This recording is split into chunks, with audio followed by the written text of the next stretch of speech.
All together, Alleluia, Alleluia.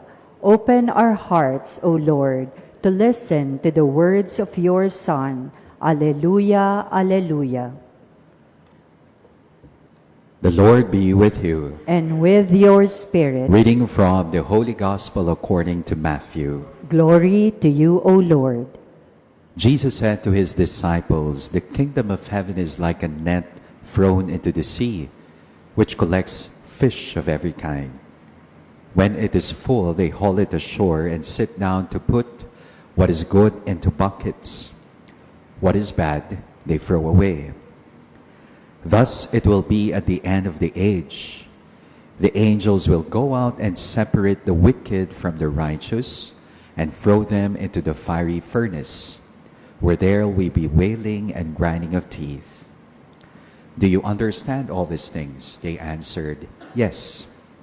And he replied, "Then every scribe who has been instructed in the kingdom of heaven is like the head of a household who brings from his storeroom both the new and the old." When Jesus finished these parables, he went away from there. My dear friends, the gospel of the Lord. Praise to you, Lord Jesus Christ. Good afternoon, sisters and brothers in Christ. Peace and blessings. Ako po ay maglalabing isang taon bilang Paulinong pari. At masasabi ko po na ang lahat ay kaloob, lahat ay biyaya. Everything is grace, everything is gift. Bago ho ako naging full-fledged Pauline priest, I had to undergo 13 to 14 years of priestly religious formation. At 10 taon po noon ay nakalaan sa academic formation. Philosophy, communication, and theology. Naalala ko po yung teacher ko, professor ko na Jesuit. Yung sa isang subject namin na moral theology. Kasi bago ako magpakumpisal, kailangan maipasa mo muna yung moral comprehensive exams, moral canonical exams. Lagi ko hong naalala yung sinabi ng aking teacher. Sabi niya, bawat kumpisal, ang role ng pare ay hindi maging Diyos. Iisa lamang ang Diyos. Ang role ng pare, tagapagdala, tagapaghatid, tagapamagitan ng pag-asa, paghilom, at panibagong simula. Kaya sabi niya, bawat nangungumpisal, isipin niyo lagi, walang taong nilikha na masama. Walang taong masama. May mga taong napapasama.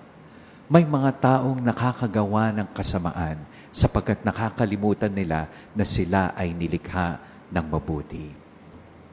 Yun po lagi ang naalala ko sa aking teacher sa moral theology. Every time I administer the sacrament of confession. Dalawang image of God na inilalahad ng ating mga pagbasa ngayon. In our first reading today, we have God as a merciful God, with the image of God as a potter, and we are clay. On the other hand, in the gospel reading today, we have the image of God as also just, with a fisherman, and he would indeed separate the bad and the good fishes in the end. Narinig po natin sa ating unang pagbasa, one of the most tender images of God in the Bible. God is a potter and we are like clay. Ang Diyos daw ay parang isang magpapalayok. At hindi po siya titigil hanggat ang kanyang clay ay at the best condition, at the best shape. Ganun po ang Diyos sa atin. He is a generous God. He is a gracious God. He is a gentle God. He is a goal-oriented God. Kaya naman, Inasmuch as God is patient with us, we are also called to be patient with God, with people, even with ourselves. Siguro ho, madali hong manghusga ng kapwa. It's easy to judge people from what we see outside. Ba? But God is the ultimate judge because He alone can see and probe the depths of human hearts.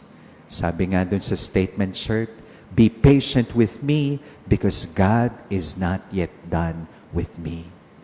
Patuloy ang paglikha ng Diyos sa atin. In our gospel reading today, we have another image of God. God as just. Para daw siyang isang mangingisda. You know, may lambat. Of course, hinagis yung lambat sa karagatan. You know, and of course, the net would attract all kinds of fish, good and bad. And towards the end, it is God Himself who is the fisherman, no? Who is the ultimate judge among us. So what is the role of the church? The role of the church is not condemnation, but correction, companionship, conversion, not condemnation. The role of the church, us, is not segregation. It is only God who can segregate the good and the bad. Because we are all a mixture. Lahat po tayo mixture ng liwanag, dilim, kabutihan, kasamaan.